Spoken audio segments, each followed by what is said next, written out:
बहादुर केसी, समय 3 मिनेट। त्यसपछि माननीय प्रभु शाह। सम्माननीय सभामुख महोदय, हामीले भन्दै आएको कुरा के हो भने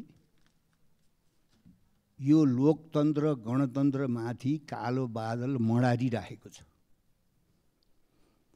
हामीले यो कुरा भन्दै आएछौँ। कोबाट मडारिएको छ?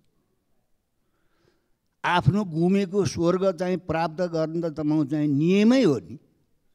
राजतन्त्रवादीहरूले त्यस खालको खेल गर्नुमा के नौलो कुरा भयो र? तर मुख्य कुरा के भयो भने लोकतन्त्र र गणतन्त्रको लागि लडेका सङ्घर्ष गरेका पार्टीहरूको चरित्र के भयो? उहाँहरूको चरित्र के भयो भने राजनीति गर्ने भनेको, सत्तामा जाने भनेको लुट्नै हो, लुट्नै हो, कमाउनै हो। त्यो लुटबाट चाहिँ आफ्ना कार्यकर्ता पाल्ने, आफ्ना नातागोता पाल्ने, देशको राष्ट्रियता, सार्वभौमता र स्वतन्त्रता जाँचकै आओस्, नेपाली जनताको स्थिति जेसुकै होस्, त्यसको मतलब भएन। सबभन्दा जिम्मेवार यी तीनवटा ठुला पार्टी छन् जसले आज चाहिँ लोकतन्त्रलाई, गणतन्त्रलाई चाहिँ भडखरातिर लाँदैछन्। त्यस कारणले मैले भनेको कुरा सुरुदेखि नै के हो भने 46 सालपछि राजनीति गर्नेहरू, सांसद, मन्त्री, सत्तामा बस्नेहरूको तिनीहरूको चाहिँ सम्पत्ति चाहिँ छानबिन हुनुपर्छ। छानबिन हुनुपर्छ र निष्पक्ष रूपले छानबिन हुनुपर्छ र उनीहरूले गरेको लुटलाई उचित कारबाही गर्नुपर्छ। बल्ल जनताले साथ दिन्छन्। होइन भने अब चाहिँ 62-63 सालको आन्दोलनबाट किनारा लगाइसकेको राजतन्त्रले यत्रो आँट कसरी गर्न सक्यो? यहाँ संसदमा चाहिँ ठुल्ठुला कुरा गरेर उफ्रेर हुन्छ कि राष्ट्रलाई तपाईँ चाहिँ नि सही तपाईँ चाहिँ बाटो देखाउनुपर्छ। त्यस कारणले फेरि पनि म चाहिँ नेपाली जनतासँग आग्रह गर्छु, लोकतन्त्र गणतन्त्रको विकल्प राजतन्त्र हुँदै होइन।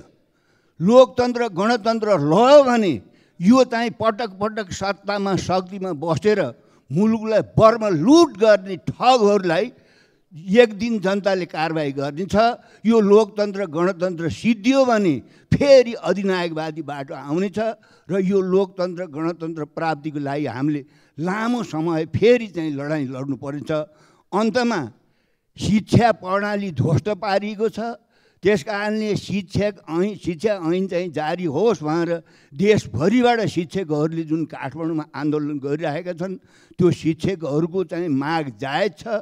त्यो माग चाहिँ सरकारले पुरा गर्नुपर्छ र अन्त्यमा सत्तामा बस्दाखेरिका चरित्र र सत्ता बाहिर परेपछिको चाहिँ रोदन नेपाली जनताले चाहिँ सबको देखेका छन्। त्यस कारणले निर्णायक रूपमा यो देशलाई यस खालको खाडलमा हाल्नेमा ठुला पार्टी नै जिम्मेवार छन्।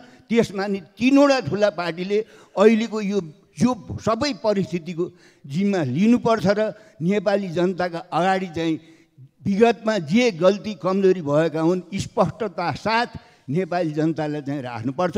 फेरि म दोहोऱ्याएर भन्छु, लोकतन्त्र गणतन्त्रको विकल्प अब चाहिँ राजतन्त्र होइन।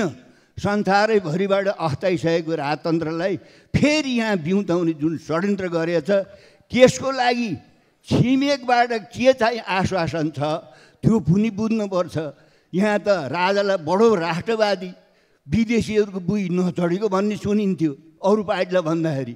हिजो त अब अस्ति त छिमेकका मुख्यमन्त्री फोटो समेत राजासँग चाहिँ देखाएर हिँडेको हिसाबले त दालमा काला त है। त्यस कारणले देशको राष्ट्रियता, सार्वभौमता र अखण्डता झन्झन कमजोर स्थितिमा गएको छ।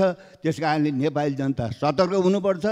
फेरि मैले दोहोऱ्याएर भन्छु, लोकतन्त्र गणतन्त्रको विकल्प राजतन्त्र कुनै पनि हालतमा होइन। धन्यवाद।